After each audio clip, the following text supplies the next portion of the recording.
3, 2, 1. And we're back with episode 159 of the RUDIS Wrestling Podcast.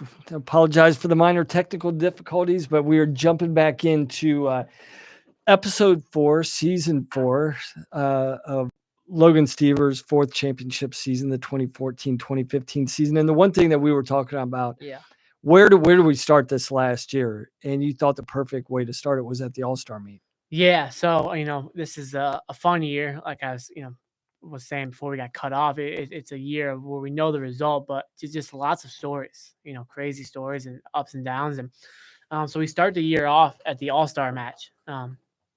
So I was scheduled to wrestle Mitchell Port, and I know, I was excited. We were both number 1, number 2 in the country, so I thought it would be a great, match, and it was something that I just look forward to. It was a great event, and I was rooming with one of my best friends, Nick Salzer. He was wrestling in it as well. So yeah, we were excited to compete. But I remember, I kind of hurt my back and neck. It's been hurting me for 10 years.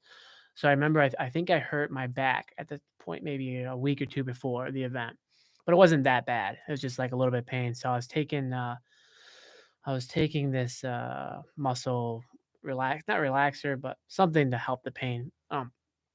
So I remember 2 days before the event, I was starting to get my weight down, and I started to my urine was a little bit discolored, and I remember like, oh, that's a little bit weird, and it never happened to me before. So I was like, that's weird. I don't really like blood that much. So I was like, okay. So it was tinted red. It wasn't like I'm not hydrated. It was like, crap, something else, so it was something like else is going on. real little tinted red. So I'm like, I'm just dehydrated. I'm like, it's never happened before, but whatever. So then the next day, day before we leave, it's even more. So then I'm like, okay, I need to kind of, ask our trainer. So you hadn't said anything to anybody right now? No, because I wanted to wrestle. I was like, so I was like, I want to wrestle. I was like, I told my trainer I didn't even want to show him because it was still like, half and half, kind of like whatever. So I was like, hey, I'm bleeding a little bit.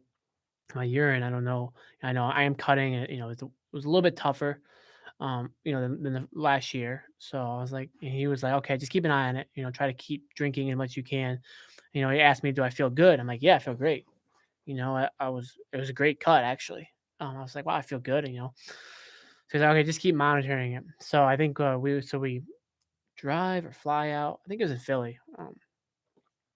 So we get there, and it just keeps getting worse. And it's like, airport is like really bloody. And now, were you feeling any other symptoms outside of your urine? No. Physically, you're feeling all right? I felt good. And my weight was down, and I think I was pretty close, maybe like, I think I was pretty close, whatever, pound over, something like that. So, I think I go to bed, and it's bad, it's bad blood. I'm like, okay, I'll wake up and the day of, and I'll be good to go. So I wake up, and it's like all blood. Like I'm just peeing pure blood, and I'm like, I don't like blood, so I'm like seeing it, like I gotta hold on to something. I'm like, this isn't like I don't know what's going on, and I was like, I can't be this dehydrated. I'm like, I've starved myself for days and days, and limited my water intake extremely before, and I've been fine, but I'm like, I don't know. But isn't it crazy? Like in your mind, like one thing in my head's like the mind of the elite athlete. In your mind, you're like, my body's going to self-correct overnight. I'm good. I'll be fine. Well, I'll wake up. And my weight was good. So I was like, whatever, maybe I was a pound over. So, okay, I drink a couple pounds of water, drink a pound of water, whatever, wake up and be able to lose a pound or whatever, 2 pounds in the morning. Yeah. So I thought I was just going to be good to go. So when in the morning, after I woke up, I think I probably peed in a hotel plastic cup just because I wanted to see it. And I was like, man, I knew by showing this, my chances of wrestling were really, really low. So that's the part where I didn't want to, but it was like pure blood.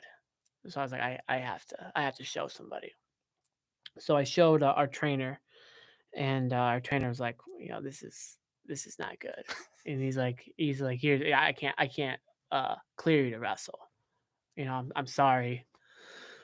I think you're good. We'll just drink lots of water. And so we were gonna go to Michigan State Open the next day. We had a tournament, open tournament. I wasn't Mhm. gonna wrestle. I was just gonna go. So he's like, no worries. You feel good, so that's fine. We'll go to the tournament, and on Monday, if nothing's better, then we'll see a doctor. But you're fine. So I'm like, okay. So it was kind of like, okay, probably not. I can't wrestle, but I was like, I'm still gonna make weight. So it was getting closer to the time. My weight was fine. I feel good, and at this point I kind of told a couple people, probably told Nick and my parents, and Tom was like, what's going on? What's going on? And I showed Lou, and I think just Lou was there, or maybe just Jay, and they're like, that stinks, whatever. So I make weight though, because I was like, I'm gonna make weight because I know people are gonna be like, oh, he didn't make weight, or the people were saying I was ducking him, which is funny because I don't like. At that point, I didn't like to fly that much, so I flew there, and I definitely wouldn't want to make weight. So why would I fly there and make weight just to duck somebody? Right? It's crazy. Yeah. But of course, whatever. So I make weight, and so I'm like, okay, I want to pee one more time because there's a doctor, like a head doctor there checking skin, and the doctor saw a picture or a picture of it, whatever, and he was like, "You can't wrestle," but I was like, "I want to show you it anyways, like in a real live sample." Um, and so I peed in the bathroom after I made weight. I peed, showed him it, and he was like, "You need to go to the hospital now. It was bad." Like, forget making weight. Yeah, Get to the hospital. he's like, "Yeah," because I just made weight, and I had to go pee, and I was feeling good. It's kind of the high of making weight, and I was like, I'm good. And at that point, the doctor and our trainer said we can't wrestle, but I was like, I want to show you anyways, just to prove it to you, because he hadn't seen it yet. He saw a picture of it, but I wanted just to prove to the doctor, like, I'm not just lying about this.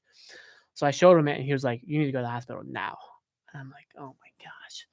So we go to the hospital, and they IV me and all this stuff, and like they did all these tests. They couldn't find anything. And are you a guy, like, does your mind start racing? Yeah. Like, where was your mind taking you? Like, in your head, like, what could this be? Yeah, I was like, I don't know, do I have like a, autoimmune disease, or, is something wrong with I don't know, like my liver or something. I'm like, I don't know what's going on. So I'm pretty much just thinking like, well, this stinks. This is not good, I don't know. Hopefully it's not nothing that's, really bad. And then so all these tests, nothing. And we go through, all the medicine I've been taking, and in the pill, I think it was naproxen maybe For your back. for my back, Yeah. caused it. And they're like, yeah, this sometimes happens when you're dehydrated.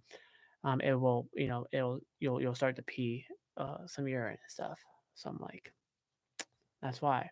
And another time I had the same issue, and mm, yeah, I don't know why I took the medicine again, but it was the last time I took it, and I started to see a little sliver of blood in my urine. I'm like, oh, duh, the medicine. I can't take that. I forgot.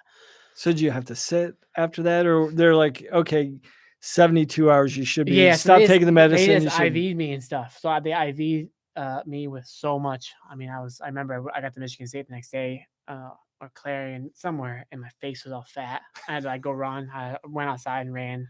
'Cause I felt good. I felt fine, So yeah, I was good. It's good to go. But yeah, I mean, it was like you cut someone's arm open, and then you pour the blood into a cup. That's what my pee looked like. That red. Yeah, It was like the scarlet on your jacket. yeah, it was pure red. No, so yeah, obviously they weren't gonna let me wrestle, but um, so yeah, that sucked because yeah, I made weight, and I flew there and had all this, I had to wake up in the middle of the night to go whatever, drive or fly to wherever the open tournament was. So yeah, it just kind of was it was a bummer because I mean obviously I wanted to wrestle, I wanted to do the event, and then had a little bit of backlash and stuff, but Because let's just set this season up a little bit. Because there is a finality there. And I think, a lot of athletes, that senior year sneaks up on them pretty quick. Yeah. Right. And as much as you talk about it in the recruiting process, Mhm. coaches talk to their athletes like, guys, this 4 years is going to go by in a hurry. And yeah, but most young athletes, they don't realize that until it was like, oh, this is my last. And Yeah. so the lens that you see things through is slightly different. Like, yeah, I want to wrestle in the All-Star match, I'll never get to do this again. I mean, so was there parts of that leading into the season, like the finality here? Yeah, And a little bit. I knew that it was a great event, and I knew that it would help. It would help propel me into the year. I thought that Mitchell would be, one of the best, if not the best guy in the weight for me to challenge me. So I thought that I'd never really been scared of anybody. So I hadn't wrestled him. I thought I could win, but if I didn't, I thought, well, I would learn from it. So great, let's do it.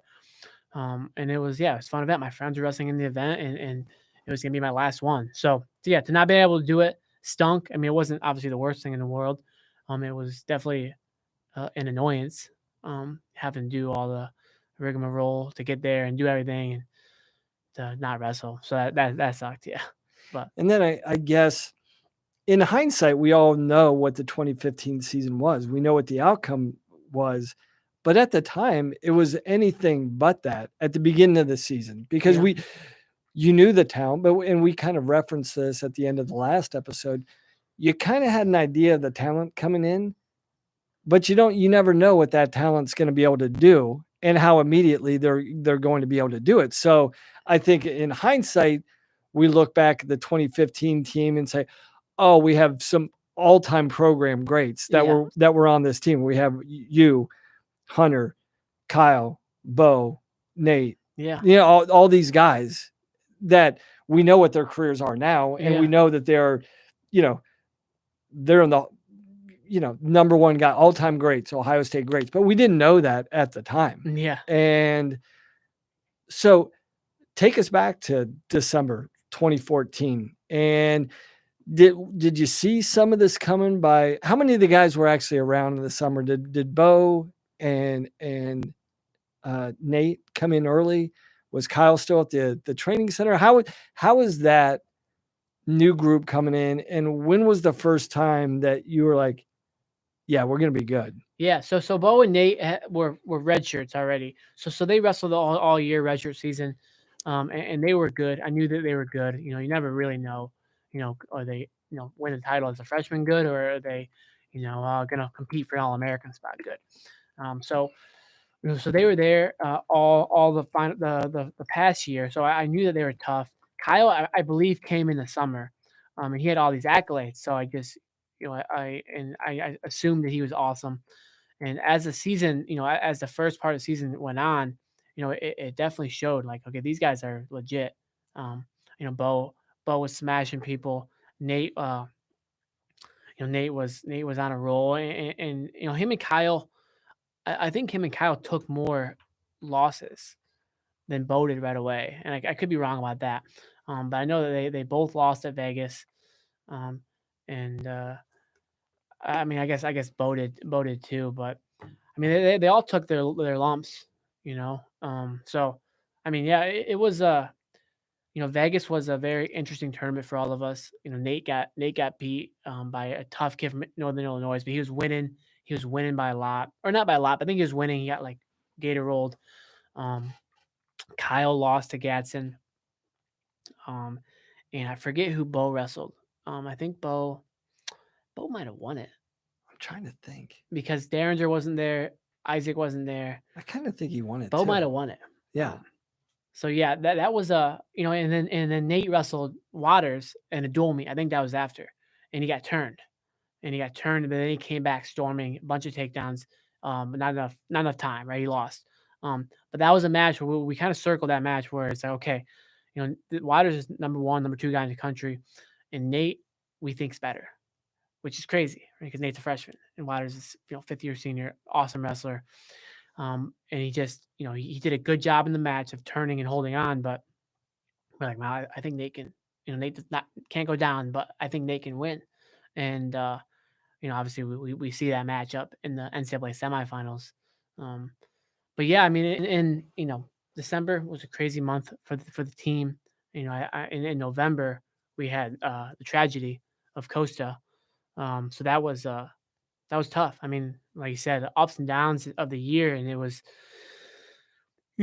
all of us have our individual ups and downs, like me at the AllStar match, or people losing matches. But for a team, I think we had two. There's nothing more down than Costa, but two 2 points of our team that we really came together. And the Costa, when he passed away, that was something that brought the team together, and it was, okay, right now we're dedicating the season to him. We have the KK on our singlet straps, and it was it brought us together. It's And what was it about Costa? Like I've heard stories, Yeah. but what was it about him? Like it seemed like everybody gravitated towards it. yeah. Everybody. He was so loved, so big, right? So big and so nice. He was everybody's best friend. And he had your back no matter what. So I mean, I have millions of stories that probably can't be told on here of us, he's always had our back, or always, helping us out with something, or he had a big truck, driving us around or whatever. So yeah, I mean, he was awesome guy, and he was the roommate of Bo and Don Prezia, Josh Demas, um, Mark Martin, and there might have been another guy. So he was a roommate of these guys, which is obviously it's there's so many layers of a roommate, and then you have your teammate. So yeah, I mean, Costa was the man, and his legacy lives on, and it definitely lived on throughout the year. So I think that was in November. Now, how did all these things like resonate with you, and how did you process them? Number one, let's just speak individually about you. How much or little did you actually think about 4? Not that much, honestly. Yeah. For me, and it was always just, okay, get it done, check the box. So it was, yeah, cool, and if you look at your future, your legacy, whatever, it's something that very few many people have done it or whatever. But there's all these things going on. I'm just trying to win the next match, and I'm just trying to win the title. So whether it's 1, 2, 3, or 4, whatever, I just want to win. So yeah, I mean, I wasn't thinking, I definitely wasn't thinking about, I have all this pressure to win 4, because I had a lot of pressure my whole life. So I had a lot of pressure to win Vegas, a lot of pressure to win junior high state. So it was, honestly, it was no different than anything like that, because yeah, it's a high pressure life. Yeah. High pressure. I always expected and wanted to win. Yeah. So I guess this opens up the first question. That's actually a perfect transition. Ed Alves wants to know if there was a specific position or area you focused on during your senior season. So we were talking about your mentality, Yeah. but then we're always trying to get better. And was there one thing that senior year, like, okay, I need to go? Not that you needed this to win, Yeah. but it's like for you to get better. It's just you wanted to get better. Yeah. So what we worked on a lot was, so we kind of game planned a lot for Port. I knew there were other people. We knew there was Carter, but I wrestled him a lot of times, so I knew the game plan for Devin.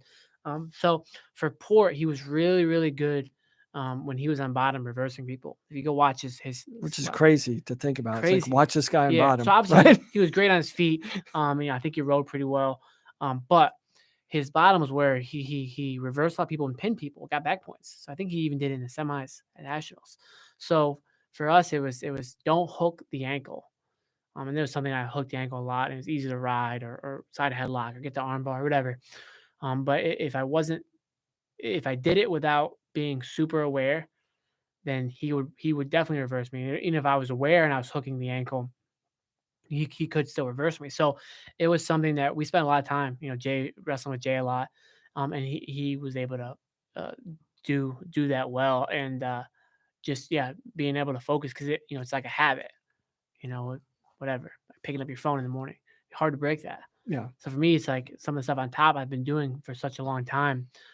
So yeah, I mean, specifically, that's like a real specific view of what I was working on. And it's kind of an interesting thing, because as a coach, when all the reps that you get your athletes under, it's so they have the freedom not to think when they compete. Yeah. But this is a position you probably, even in certain moments, like, I specifically have to make that conscious choice. I can't hook this Yeah. leg. Yeah. Right. Even, before the matches, it was like, hey, don't hook the ankle. Make sure you're not hooking the ankle. Stay behind the arms, ready for it was like I don't even know, it was like a roll switch type of thing. Gotcha. But yeah, so that specifically, that's what we worked on a lot, especially second half of the year. First half of the year was just finishes, making good decisions with my shots and finishing fast. So that was just kind of honing up what I was already good at.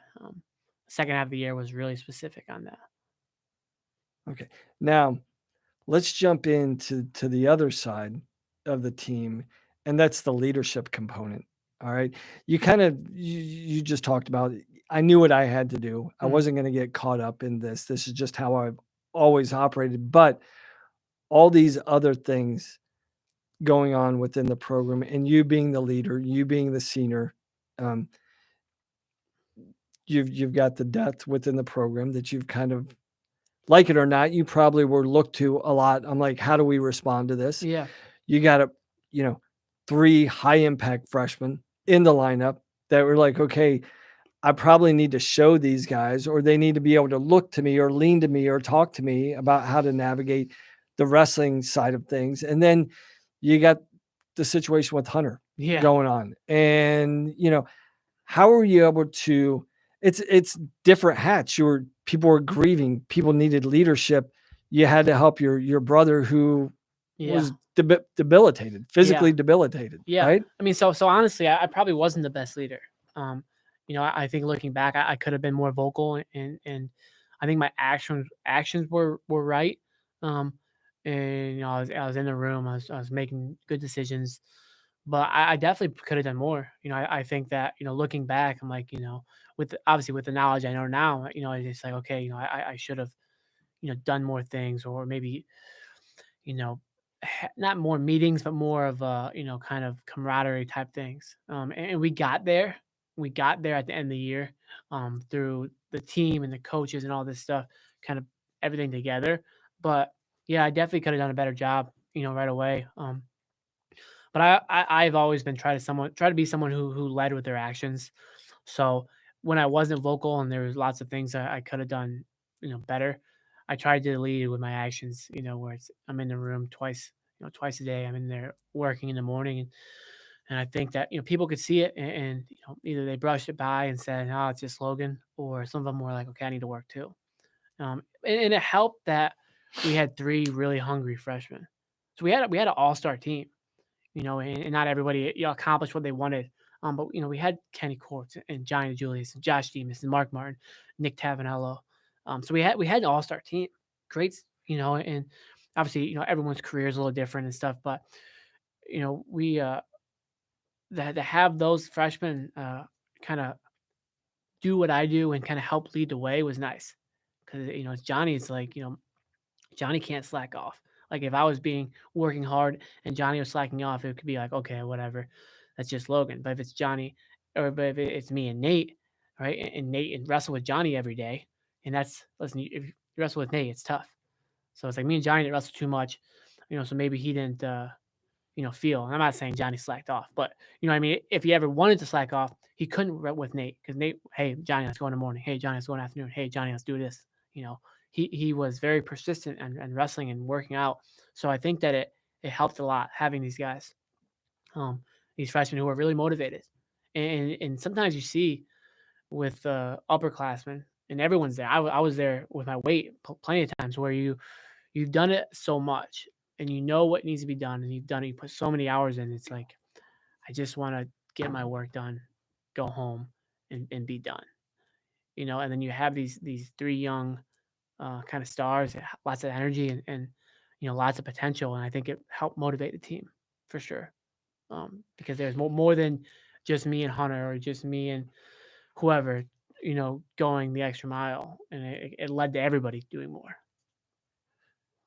Did it also, and I get all that, they gave a shot in the arm when you kind of needed it. Like Yeah. they brought excitement, a level of naivety that was probably good, like a Yeah. youthful naivety. Like they didn't know what they were getting into. They were just excited to go and attack it, right? Yeah. But also on the competitive side, was there an element like, nice, I'm still going to show you I'm the man, right? Yeah, yeah. I mean, I think that for me, it's like I wrestled with. I actually didn't wrestle with Bo. I don't think till I was graduated. And maybe not even like in the room, but like Oh yeah, when it comes to perform, like, hey guys, like you're really good, but yeah, I'm gonna show you I'm the man still. yeah. Well, There it's something that you see with in Penn State does it a lot. And it's I don't know if it pains me to say that, but a lot of the guys, right? They pin and another guy pins, other guy pins because they want to outdo each other. Yeah, I think I've always talked about it. It's like created a healthy form of Yeah, competition within the group. Like, oh, you went and tech this guy, I'm gonna pin him. You pinned him, I'm gonna pin him, and I'm gonna pin him quicker. And it was yeah. just like one upping. It Yeah, was like so we had that in high school, in smaller divisions. So it was like if Hunter can pin somebody, I was like, I gotta pin him. And so we were starting to get back there with our college team with these young guys because it was like, you know, not as much pins, but it was like, okay, maybe Bo banana split somebody's pins them. Kyle and Nate beat them by 12. They whatever 24-12. They smash them, take them down, let them up. So it definitely brought some competition, healthy competition that way, which was definitely helped the team. Now let's jump into the season and let's do it in a little bit different way than we've done in the previous 3 episodes.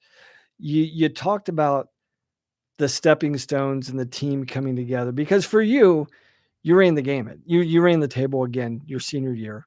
I don't know if there's anything you want to bring out from the season, but for me, it's like I'm kind of fascinated to understand like how you saw the team progress to the point of saying, "Yeah, we can do this. Yeah, We can win this thing." yeah. I mean, honestly, I didn't know. I wasn't sure, until until Big Tens. I knew we had a good team, but it was almost as if we just couldn't put it together. And we had some unknowns, right? So Nate and Kyle were unknowns because Bo was like, okay, but Bo, I think Bo's top 3. It's gonna be tough to beat Derringer. He was just so good. Yeah. Um, and it was like, okay, can he beat his cousin Isaac? Was another guy who was really really good in the weight. So it's like, okay, Bo, could he beat him? I think so. Maybe he gets him in a banana split, which he had it. He had it locked up.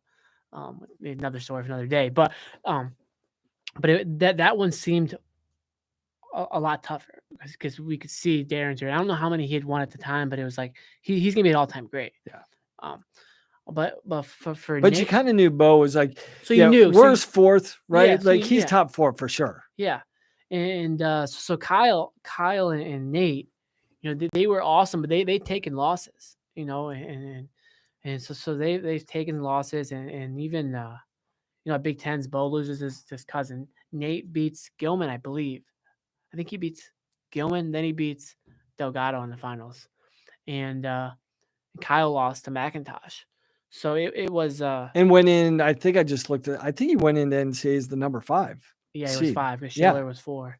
Yeah. Yeah. So to answer that question, I don't know. I think at Big Tens, we were able to tie for the title. I thought, okay, we have a chance. Iowa didn't seem invincible anymore. Where maybe before Big Tens, it was a little bit of unknown, not sure if we can compete with them in a tournament. And after Big Tens, it was like, okay, we can do this because we usually do a good job of forget the word, but being Peaking in March. peaking in March, and I don't know if Iowa does. So I thought that we were in good shape going into nationals, but the season, I mean, I still got more. I mean, crazy stuff from the season. Yeah, let's whatever you want to pull out. Let's So dig into it. we'll start with Hunter, and I'll get back to Hunter. I'll start it, and we'll get back to it at Big Tens. But Hunter, he wrestled. He hurt his one arm at the Pan Ams in the summer, July maybe. And he was getting it back, and he was rehabbing it. It was okay, and he kept kind of delaying the start because his arm was hurting. And I remember at Vegas, we were all talking, the coaches, and Hunter didn't wrestle, and it was kind of like Hunter needs to wrestle. He needs to wrestle next week. Yeah, I think it was, it was me, my dad, what the coaches, whatever. It's like he needs to wrestle. If we're gonna have a chance to win, he needs to get back on the mat. And if he loses, whatever. And that was probably the wrong decision. And it may, I don't know, but so he wrestled the week after. He wrestled Hudashite, and the people loved Hunter. The fans loved him, and this is crazy, And he ran out there, and it was like, for the fans who were at duels this year, it was like when Decatur ran out right away. Like the excitement was just like through the roof. And he wrestled and Hudashite was good. He took him down and he crossfaded him and pinned him like minute and a half. And it was like, all right, that's not good. Couldn't even tell if he got hurt. So yeah, so we're like, okay, I don't know. I don't know. So then he wrestled again. So he was able to train a little bit. He wrestled again in Iowa against Iowa. Against Iowa match against Sorensen, who's obviously had an awesome career. And he was up big. I think he took him down 3 times in the first period, which is kind of Hunter's move. And then he started getting tired. And so he ended up losing the match at the end, taken out at the end. But while losing the match, he tore his other arm, UCL. So now he's at 2 torn, and both of them were completely torn at this point. So then we're like, he's done for the year. So we kind of had to make a decision. And it was like, Hunter, do you want to get surgery now and be good to go for next year? Or, you can choose not to get surgery. Maybe they heal, and maybe you can have a chance to come back. So he chose not to get surgery, which was definitely a team sacrifice. And who knows if he would have been better. I know it took him a while after everything, after college, after competing internationally for a little bit to be good to go. He's good to go now, but so he elected not to get it. And I remember getting, I don't know if getting Randy down, but I think we were getting no, I think Randy. We're getting Randy and Micah down to 149 because Micah was a true freshman, getting him ready in case Hunter couldn't wrestle. And I think it was pretty late, when they made the decision to have Hunter wrestle. Hunter said he wanted to wrestle. He felt good to go. And what kind of things was he asking you? Like brother to brother, not athlete to athlete or a coach? What were some of the things that you guys were talking about? Yeah, I mean, he was just asking my opinion, and I was like, it's hard. It was hard for me because you just don't know. It's like any injury. It's like you always, especially as a coach, you always wish, or brother, you wish that you could be put in their situation just to feel it. Because it's hard. It's just like I don't know. He's not moving his arms. He can't do anything with them. I'm like, how bad does it hurt? And sometimes like I think the doctor said that he couldn't hurt it anymore. But it's like, well, yeah, it's but like if you chop your leg off, can you wrestle? And you taped it on. Is it going to affect your wrestling? And they say, well, you can't hurt it anymore. Well, yeah, of course it's off. Yeah, the leg's there.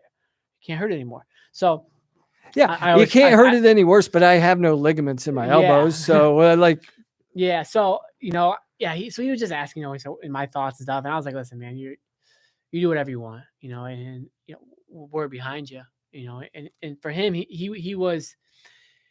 he didn't want to be in school any longer. He could have been a medical if he took the rest of the year and maybe another year off. And he was like, listen, I don't want to do this. It's too much longer. He's like, I got the rest of this year. I got next year, and then it's time to move on. And, I was like, yeah, I get it. I respect it. So then once he kind of made the decision, like, okay, I want to wrestle. And I was like, okay, let's make sure you're in shape because you're going to be in pain. So I don't know what you can do, but if you can not get tired, that'll be a really, really good thing. So yeah, he worked a lot with the trainers and the training staff and strength and everything. And we can talk about Big Tens in a moment, but that's just kind of the beginning of Hunter's story. Now, how did you? Obviously, when you wrestle with your brother your entire life, you've seen every good thing and every bad thing that you could possibly go through. But in the moment, how did you take it when you knew that Hunter may not be the same? Like, did you have to be strong for him, or is just like, did it motivate you? Yeah. Like, did it piss you off a little bit? Like, I can't believe like this got taken from my brother, or he's not going to be as healthy as he wants to be. Like, yeah. How did you handle those emotions? Yeah, I mean, so it just motivated me. It made me think, it's like, when I look back at our careers And it's like I like he could have won 4. Like I could have been the one. I could have lost. I could have lost to Oliver or lost to Ramos or anything. I could have gotten hurt that 2, 3 year, 4 year injury. And Hunter was true freshman, beat the number 1 guy, number 2 guy in the country, beat them both, beat both finalists, and then NCAA semifinals. He took down Russell right away. And he lost in a heater. And it's like so it could have been him. Yeah, he was number 1 seed as sophomore. He would have won junior, senior year, healthy. So I see it. I'm like, that I don't know if that's say that should be him. I think that he is becoming a really good coach because of all the the misfortune. But it could have been him.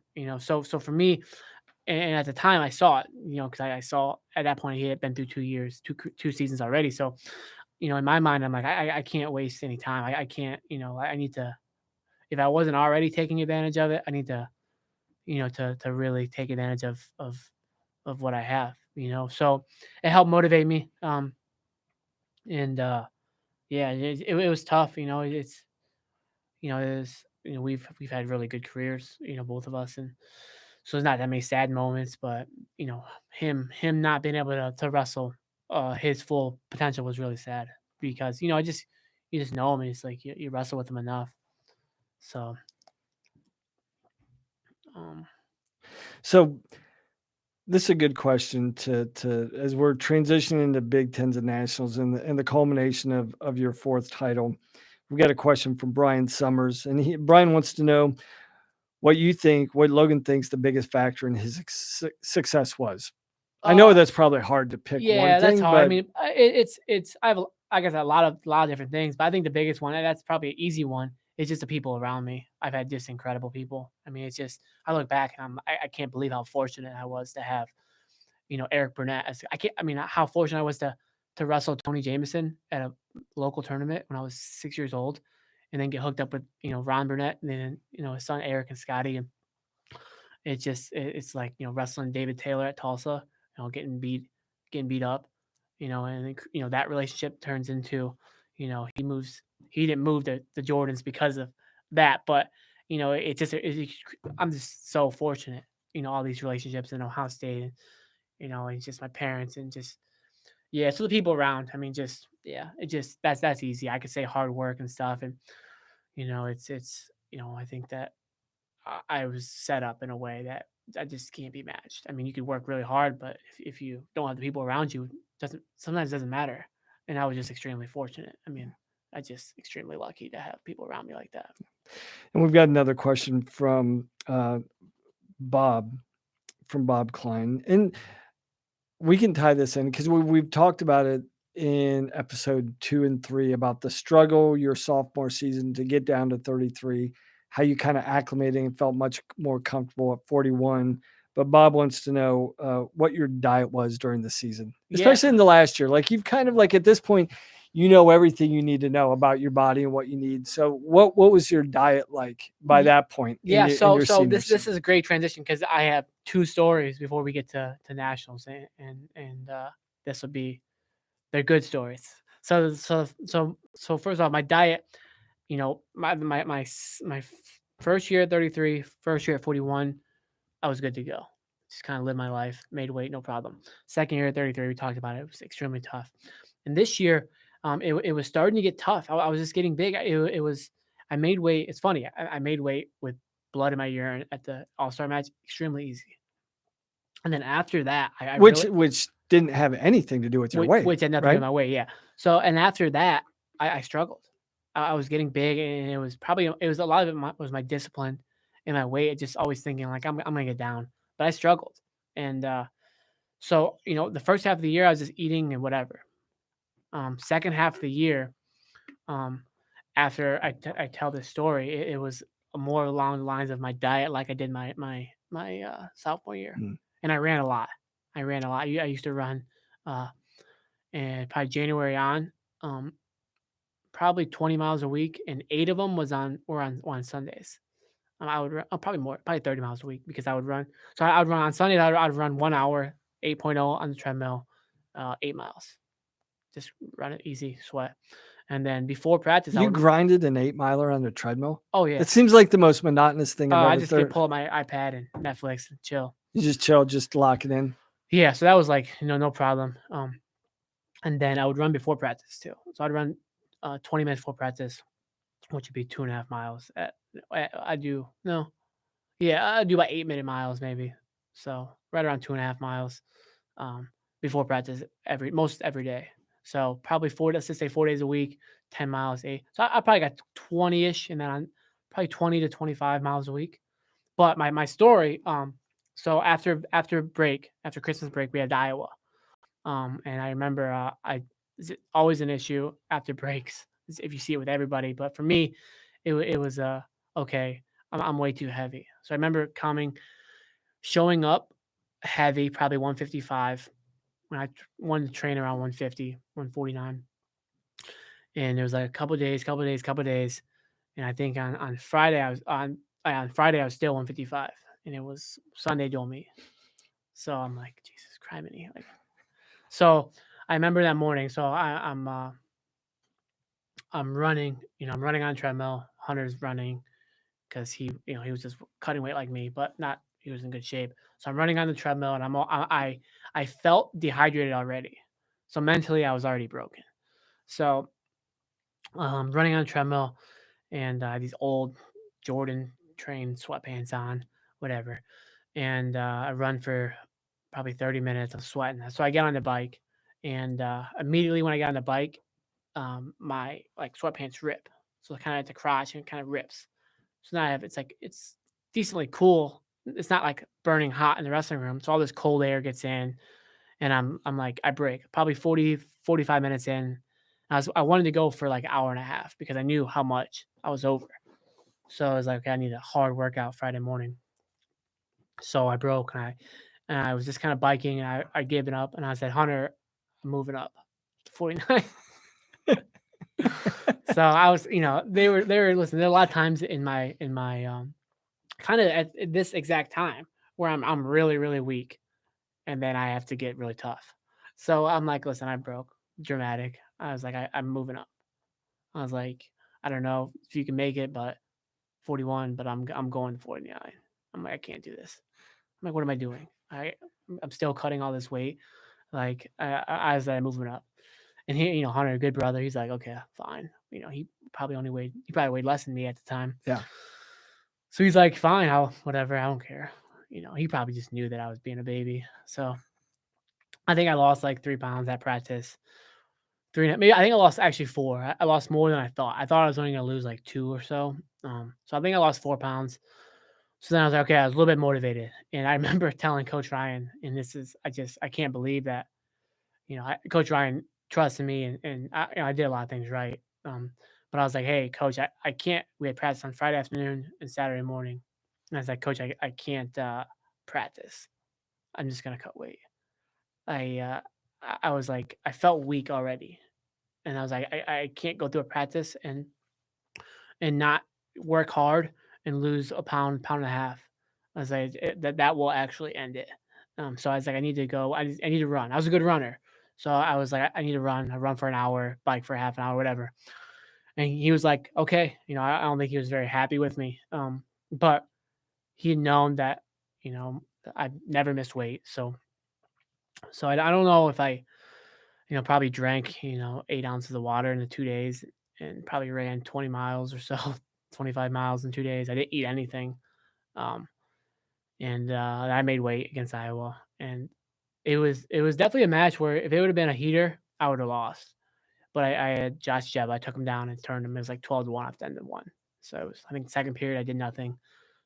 Probably picked top, and he probably got away immediately because my arms were juiced. So I did nothing, and then third period, I think I teched him. So yeah, I was broke, but yeah. After that, were you stabilized again? Yeah, because I was like, I can't do this anymore. I said, it's not happening anymore. So then that's when the 8 miles on Sundays and any off day I ran for at least a half an hour, if not an hour. And at first, I started with all my sweats and stuff on. And by the end of the year, I could just do it in like a long sleeve shirt. But I was running so much and my body fat was so little that at nationals, After every single match, I weighed 141. Really? Yep, first, second, third, fourth, and on Saturday night, I didn't weigh myself afterwards, but Sunday when we got back, I weighed 141. And yes, I had to weigh 143 on Saturday, so I weighed 141 after every match. So I probably competed at 143 and lost a pound or so. Now, Competing. do you think? I mean, I kind of think there's something mentally that trigger once you make that mental commitment in your head.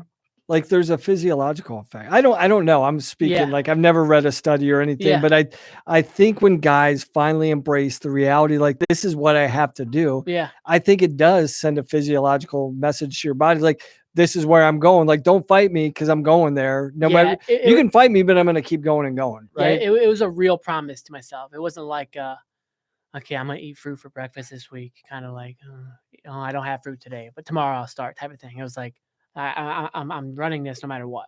I don't care. It helped that I was a good runner, so I could just run for hours on treadmill. It didn't, whatever. So, but yeah, I made a decision. And it was on, and it was I need to run. Now, did part of it help though that you had the end game? Like this is it. Yeah, This is it. I got this, whatever it was, Yeah. 2 months out or whatever. I got the Yeah. next 60 days to really go all in, and it's over. Yeah, it's it over. is nice, right? It's something that it's I know a lot of things seem impossible if there's not an end date, but it's like whether it's a workout or a season, when it's over. The workout, right? The workout can't go for 12 hours. Now it might go for 2 hours and 15 minutes instead of 2 hours, 2 hours and 30 minutes, but it's not gonna go for 12 hours. Yeah. That never happened. So I was like, you knew the season was gonna be over. So I was like, okay, commit to this, get my weight down.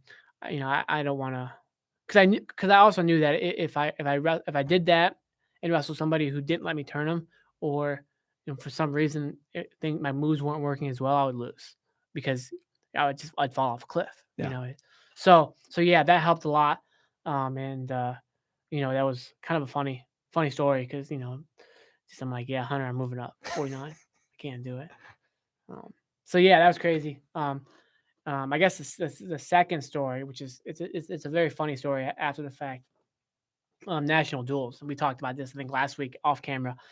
But we in February, I think this was the last event. So end of February, the last event before Big Tens. So our team was good. I don't know what we were ranked, maybe third or so, second or third. So national duels, we were opposite of Iowa. National duels were at Iowa. We drove a bus, nice sleeper bus, whatever. We're all having a fun time. We had Lehigh first. I think second round might have been I don't know, maybe Missouri or something, and then Iowa was in the finals. So Lehigh was first, and they were an okay team. They weren't that good, So we were, they were good, but we didn't think they were that good. So I remember Nate won. Nate won by major, I think. I pinned my guy. Bo pinned, and I think Kyle won by major. And we lost 6 weights. We lost dual meet. And we're trying to win. We're trying to win. Win the title. And we lost first round to, Lehigh again was probably 8th or 9th or 10th, whatever they were ranked. But we can't win the title. We can't beat Lehigh, who's ranked 10th. So we lose the dual meet. The coaches were not happy. They were, and we didn't see the coaches that mad that often, and they were so mad. Lehigh, they had their flight for the night home. We dueled on Friday night. They were flying out Friday night back home. Yeah, Pat was on the show a while back, and he was like, "Yeah, we had already had the return flight, so it was booked. Like we had a return flight that night. We knew like we couldn't beat these guys." Yeah. So it's craziness. So they had to redo all their flights. We left right away. We were supposed to be there all weekend. The coach was like, "No, we're going home. We're gonna drive through the night, whatever." So if you're a student athlete and you the best part about these trips is per diem. You get all this per diem 3 days. Like you get $50, $49 a day. It's like $150. It's a great weekend. You have no other loaded, money. man. Loaded. I'm set for the next week. It's like you don't really pay for that many things anyway. So Yeah. it's like $150. It's gold. So we had to give our money back. We had to give not all of our money, but we had to give because we only had a day and a half of travel instead of 3 days. So we had to give money back. Lou was taking money like, here you go. Here, $26. 26. Oh my. So we're like, holy crap. How are we going to win? How are we going to do anything? and yeah, it was wild. I mean, yeah, it was crazy. I mean, Kenny got pinned. Johnny lost. Nick Tavanello had a leg in the air to win in overtime and lost. It was like it just Now, was there a way, like, in hindsight, did the coaches turn it into a positive? Like, that's as bad as we can wrestle, guys. We got that bad performance out yeah of the way, yeah so yeah we're in good shape heading into Big Ten because we did the opposite of peaking at national duels, so yeah we don't have to worry about that. yeah. It's kind of like that's the worst.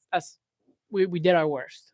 So it's like okay, what can we fix? It's like okay, some of these you know some of these matches we got to fight harder. We got to be in better shape. We got to finish takedowns better. But they were all things that were fixable in a hurry. They weren't big issues that you can't shoot. They were all things that you could fix. So I think it helped. I remember Jay was in the back with curtains closed, didn't talk to anybody for the whole trip back. Tom luckily was driving a rental car, so by the time he met us in Illinois, probably he was already cooled off. And it was like, okay, by the time we got back, it was like, okay, let's get ready for Big Tens, you know? In a way, was there, like, an element of freedom? Yeah. I don't know. I'm just trying to think of, like, how you turned it around, the different things that happened. Like, okay, not that there's pressure because you got a bunch of Yeah. freshmen that are trying to prove something, but also there's obviously expectation because you're ranked second or third. Yeah. I mean, it was yeah, it was just funny. It was just, as wrestling is such an individual, and team. It's like some of half four of us were like, I wrestled pretty well. My guy was okay. He was ranked like 12th. I think I was up by 13 and I pinned him. I was like, Yeah. I wrestled pretty well, So, and I think it was like, okay, like let's have a short memory, So we're like joking and stuff, by the time maybe not the way home, but by the time we, start practice, it's just like all right, business as usual. Like it's short memory. So we're still the best. He beat me tomorrow. Okay, the next day I'm still the best. So yeah, that was cool, and it it sucked, but it definitely it helped, And so Big Tens we're at Ohio State, so we can get into the Big Ten championships if you want. Yeah. I actually one other thought, and this is just maybe an observation.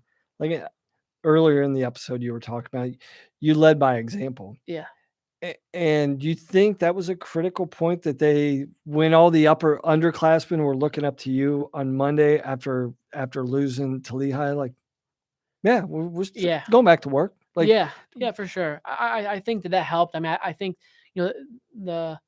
everybody, not Kyle, but Nate and Bo saw me lose my junior year, so they knew like, okay, no big deal. I was a two-time champion, supposed to never lose again, and I lost, and I was fine. So I think that helped them. Like, okay, the team lost, and it's okay. Like we're not that team. We wrestled bad, and well, we weren't that team. And we believe that we had big front runners too. The tournament is a lot different than a dual meet, so we lost matches that we should have won, but it didn't affect us too much in a tournament setting. So I think that kind of helped. Whereas like you kind of I could help lead them through a little bit. Like okay, this we need to do better, right? We have 4 weeks left. Let's tighten everything up. Yeah. Let's make sure we're making the right decisions.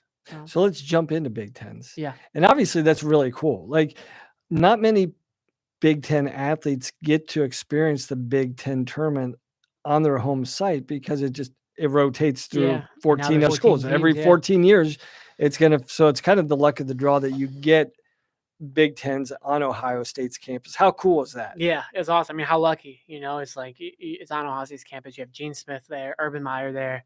I mean, the place was crazy. I mean, I'm telling you, I've never seen. I mean, yeah, it was awesome. It's just we have our own. I stayed in my apartment with all my roommates. It was awesome.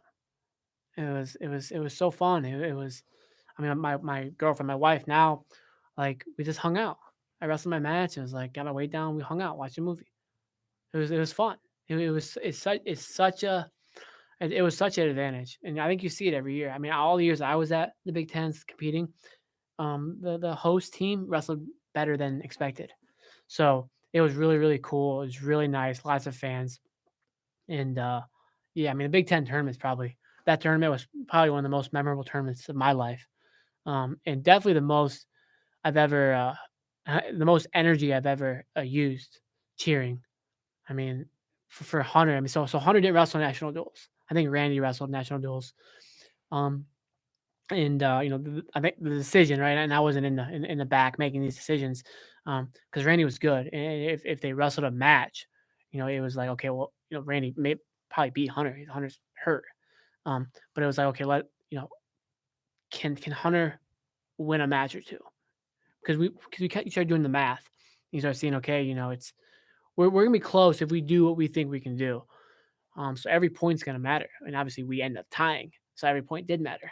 So it's like, okay, Hunter's the guy. Let's see what we can do. And I remember he had a first round match. I don't think I did. He had a bye.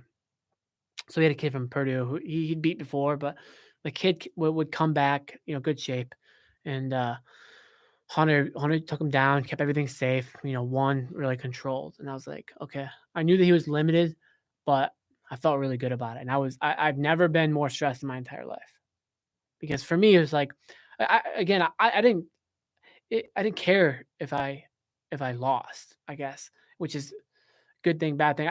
Obviously I wanted to win, but it was like, I had too many other things in my mind. I'm focusing on Hunter. So I had a guy I wrestled at Purdue. We both had Purdue first round. So my guy was good. I actually wrestled him early in the year. He's from my same club. Wrestled him early in the year. I beat him 4-0. Hard to take down. I wrestled him again. I think I beat him 8-0. So tough guy, really tough guy. And I don't even know if he qualified. Named Nick Lawrence, Ohio guy, tough, awesome family. I mean, went on vacation with the guy's family. Awesome, awesome people. So tough, but really tough kid. But yeah, so Hunter wins his first match against Purdue. My semifinals is against who did I wrestle? Oh, I wrestled Asheville. And so I wrestled Asheville, close match. I beat him like 4-5-0. Boring match, controlled. But Hunter, the quarterfinals, that's why I probably Purdue quarterfinals. Hunter has Penn State, and I think it might have been Pearsall. Yep. Yeah. So he was good. But Hunter. When we saw the bracket, we saw the seeds and everything. It was a match where we thought he could win, and it was back and forth. And I think he took Hunter down at the end, and Hunter like grand beat or something and reversed him. And I'm telling you, I'm gonna get goosebumps. There's never been a better wrestling moment in my life. It's crazy. I mean, he won. The crowd was like nuts. I mean, it was crazy. I mean, my parents were crying. Everyone was crying. It was wild. I've never seen anything like it. I'm in the corner, jumping up and down, slapping Jay in loose hand. And it was incredible. I've never seen anything like it. I mean, ref couldn't even raise Hunter's hand. It was like, Just, I'm good. Yeah, it was. I've never seen anything like it. Not a better wrestling moment in my life. Wins were good, but the stuff you don't forget. It was like that was the best ever. So yeah, it was crazy.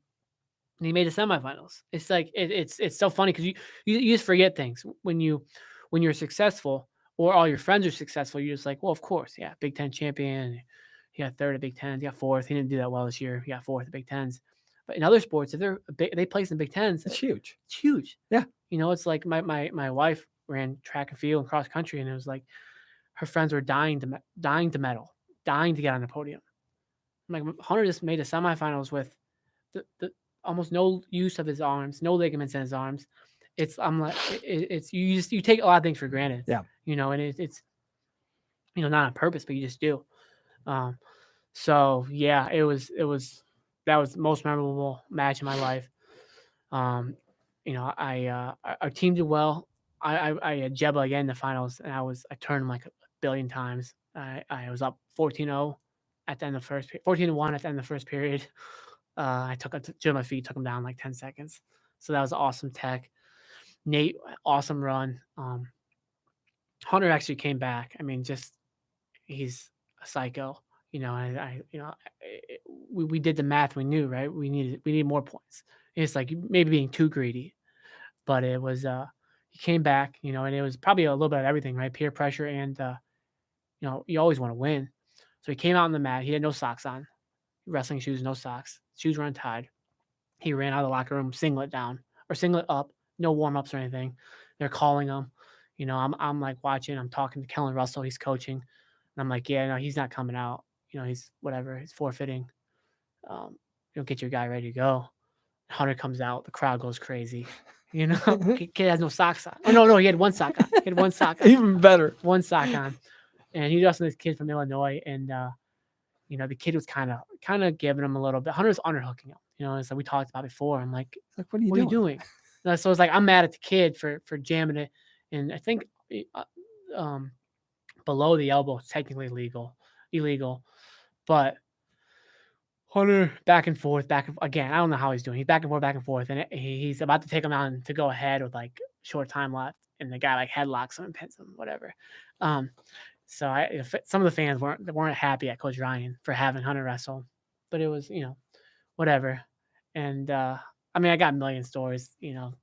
Our guys, Kyle yelling at the Illinois coach, but we could do a complete series on the Big Ten tournament and the Big Ten duels and the conversations and stuff that goes on. It's some of the most entertaining things I've ever been a part of. Yeah, it was wild. It was. So then we ended up winning. I ended up tying for first, and Kyle lost in the finals. Mark Martin won. Huge match. It's like every match is so important, especially when you're trying for the title and you're at home. It was. I think Mark Martin beat Storley, maybe. I think so. Yeah, it's just insane. Demas wrestled well.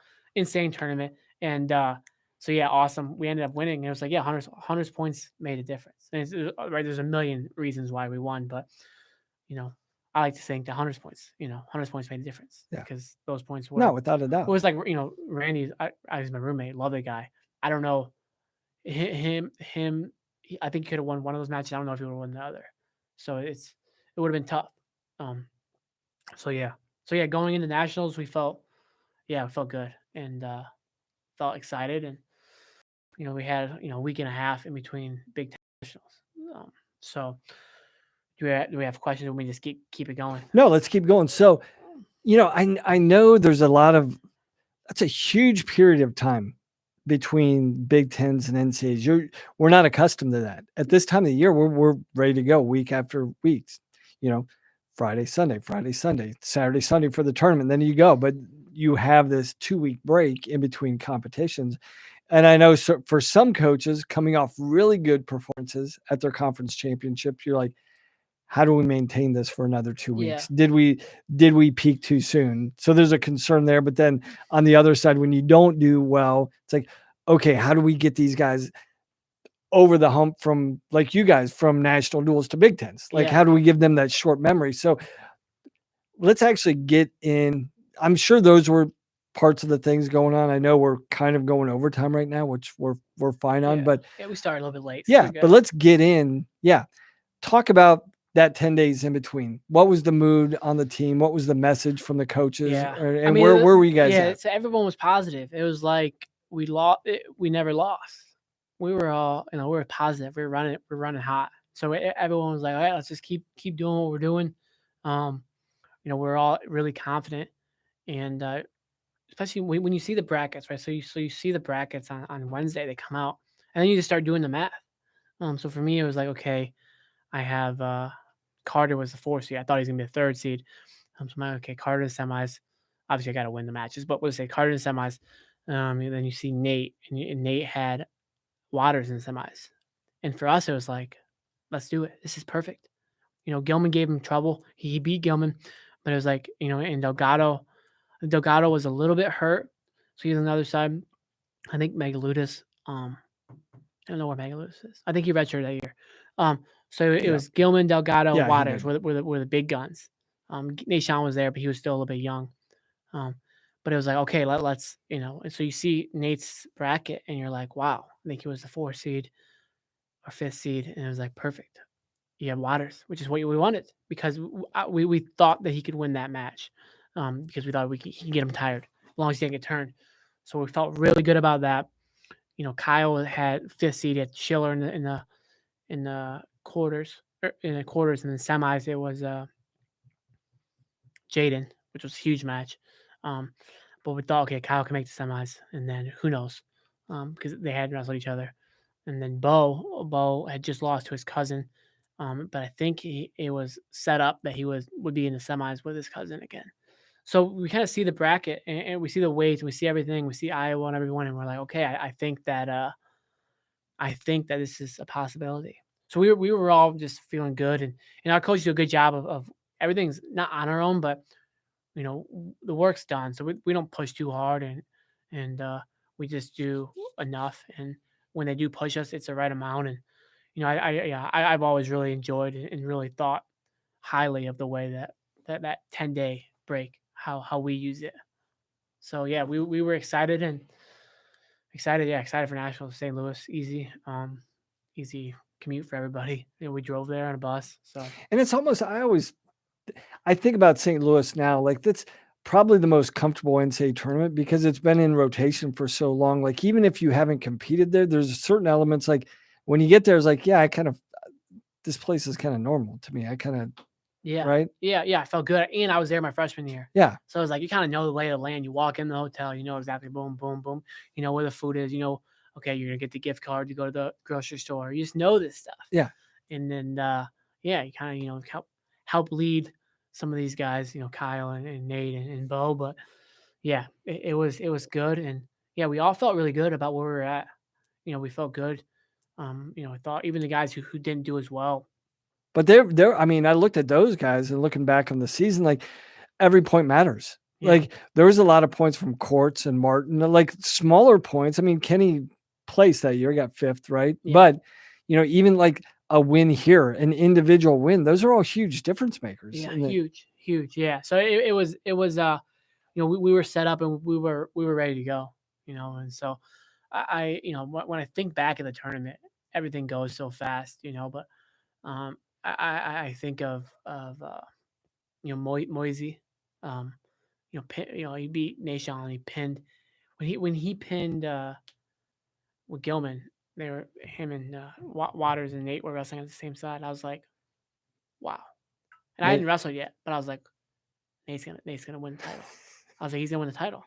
And it was, I don't know if it's disrespectful if you're thinking this stuff, it's like, because obviously these guys are awesome, but I'm like, Nate's gonna win. Nate's gonna win the title. no, you just know in certain situations. Like, Yeah. like I was in a situation with one of my former athletes before the finals. Like I saw him warm up and I watched him warm up and I felt the same way. Like I shouldn't be this disrespectful, but I turned to the coach and I was like, he just won the match. Like Yeah. he's done. Like, so you could see the way Nate was wrestling and the things were lining up. And I truly believe in momentum, like things that were lining up for your team to make this happen. Like, yeah, it's going to happen. Yeah. And we had a great quarterfinal round. So Nate won, I won, Bo won, Kenny won. Kenny had a huge match against Penn State. Kenny won, and then Kyle. So we had 5 in the semis. So we were like, okay, we're in good shape. But I know for me it wasn't as much, but the coaches, right? They still had the burn of I think 2009, when they were winning the whole time, and Iowa won late. So the semifinals were really good. Me, Kyle, and Bo, or me, Kyle, and Nate when it made the finals. Bo lost to his cousin again, but then Bo pinned for 3rd. So Bo was pinning people, getting all these bonus points. Kenny came back. Kenny lost in semis. He could have just got 6, and been happy with it because look back 5th, 6th. What's the difference? But the difference is the points, right? In the pride, So Kenny wrestled really well, got 5th, and how was that? How was the dialogue throughout the weekend amongst the team? Like, I think some people think about the pitcher, the guy pitching a no-hitter. You don't talk to him in the dugout. You don't talk about out there. Or other teams are like, hey, we're going to embrace this. We're rolling with it. Let's talk it into existence. What was kind of you guys' position? I mean, we kind of talked about it, and sometimes maybe we talk about it too much if in a pressure way, but our team, we weren't feeling any pressure. So we talked about it. We were excited, and we were cheering for the points, bonus points. Bo was pinning everybody, which was just crazy. So Bo was pinning. I mean, in the semifinals, right? So the match that lost stunk Bo and Kenny. But Nate, huge semifinal match against Waters, took him down third period, let him go, took him down with 10 seconds left to win. Just incredible. I had Kevin Jack. I got a major. Kevin Jack beat Carter in the quarterfinals. So I thought I was going to pin Kevin Jack. He's freshman. I didn't know how good he was. Long arms. I'm like, I'm just going to armbar half him. Well, I didn't do that. But but I scored, we got the extra bonus point. And then Kyle had Jaden in just a crazy match. Yeah, just a wild match. Kyle was able to win that. And we're three in the finals. But it wasn't set yet. So we had a couple things that had to happen on Saturday. So again, my weight for me personally, my weight was good. Stepped off the mat after semifinals, just put my sweats on, kind of bounce around for 10 minutes, and then watched Bo. And after Bo was done, I just took myself off at 141. Awesome, I can gain 3 pounds tonight. Good to go. And then, but Saturday was a little scary because I think Gilman pinned Nashon right away. So we were like, here we go. Like, here they come. But then Bo got a pin, Kenny won, and I think Evans was the final nail. He lost. That was a final, can't win. So going into the finals, Coach Ryan was talking to us and stuff, and we'd already clinched it. So it was okay. The team title's done. The team title's done. But we still, it can still be a bad night. If we lose 3 in the finals, it's going to be a bittersweet night. Yeah, you don't want that taste. Going through it, it's like, hey, we're going to celebrate. Tonight we're going to celebrate, but what else are we going to celebrate outside of the team championships? Yeah. Let's celebrate everything, right? Yeah. So, so they staggered the finals. So they started at 149. So it was Kyle, Nate, and then me. So we were just warming up in the back, in Kyle's match, right? Where he got pinned. The TV was maybe 5 seconds behind. So, we heard the crowd and we're like, and we saw it, and it was kind of like, Jesus Christ, Minnie. Like, okay, let's go. Nate's right there. And Nate was in the hole. So after that match, Nate went up to the loading area and it was like, all right, Nate, let's go. Right. Doesn't matter, right? It doesn't matter what happens, right? There could have been, a bomb next door. Right. If we're wrestling, doesn't matter. You have to focus. So Nate was extremely focused. I mean, Moisey had all these crazy stuff, and Nate just really, really focused match, and wrestled well. Nothing crazy. Won a controlled match. And while Nate was up, I was in the hole, and I don't remember me thinking I was like, I was happy for it to be over. I was ready. It was like when I was in high school. It was like, okay, I'm ready to just be done. And I was happy with college. I was like, okay, let's get this last one. My goal was to score 2 takedowns in the first period. I knew I wrestled him, the last duel meet I wrestled Port, and it was maybe like 5-2 or something like that. So I knew I couldn't turn him, but I thought I could probably ride him. I could get away, and I wasn't sure if he could take me down. So I was like, okay, let's 2 takedowns in the first period, up 4-1 with riding time, and just win. Nice, easy, controlled match. So yeah, I kind of did that. I was scoring. I was not lifting and returning, but I was returning him at the end of the first period, and he kind of like hyperextended his leg with like 12 seconds left. So I actually got to choose down, and I got away. So I was up 5-1 at the end of 1, and I just kind of cruised. I probably let up a little bit too much at the end. He took me out at the end. I was very content with winning how I was winning, and put people in the mind of that, because people are like, oh, but you didn't win. Like as an athlete, when you're at that point in your career and you're on it, like it doesn't matter, right? Yeah, Like, it didn't matter. And I had a couple of heaters earlier in my career, so I was like, listen, if I win by 5 instead of 7, so be it. It's like I'm good with that. Yeah. I'm not gonna go guns blazing, shooting like crazy.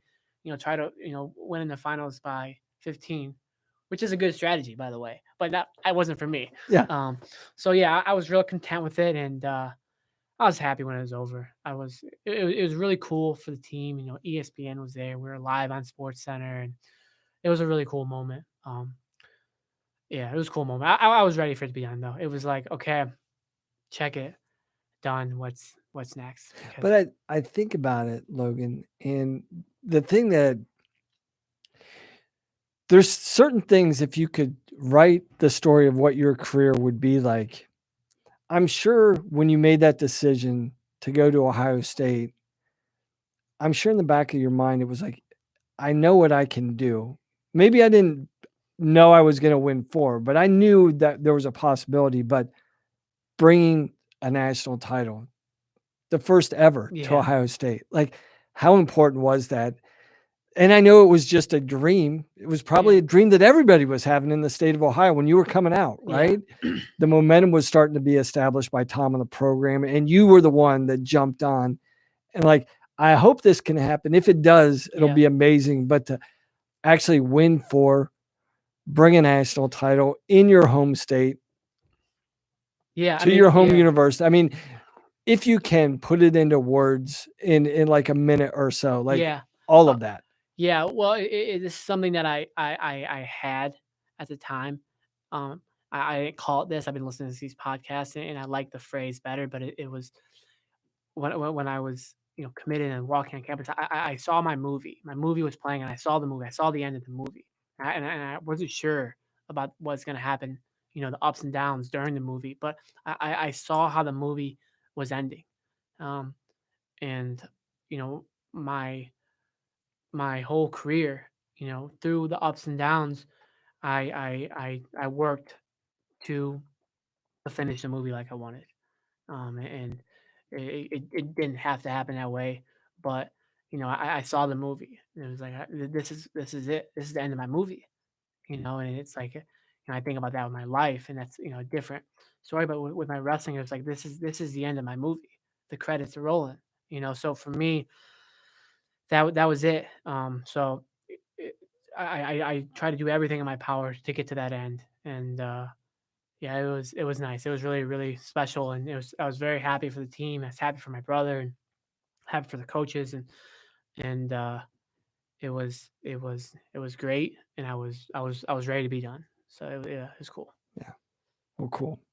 Well, hey, this has been a blast for me the last month, getting an insight into Tier 4 titles, sharing this with everybody that wanted to listen. But for me, I don't need this microphone. I don't need this camera. I just enjoyed having the conversation. I appreciate it, and that was a lot of fun. Yeah, it was good. I'm glad I was able to tell some stories, and like I didn't end it with tell the guys that especially our club guys that season ended or whatever.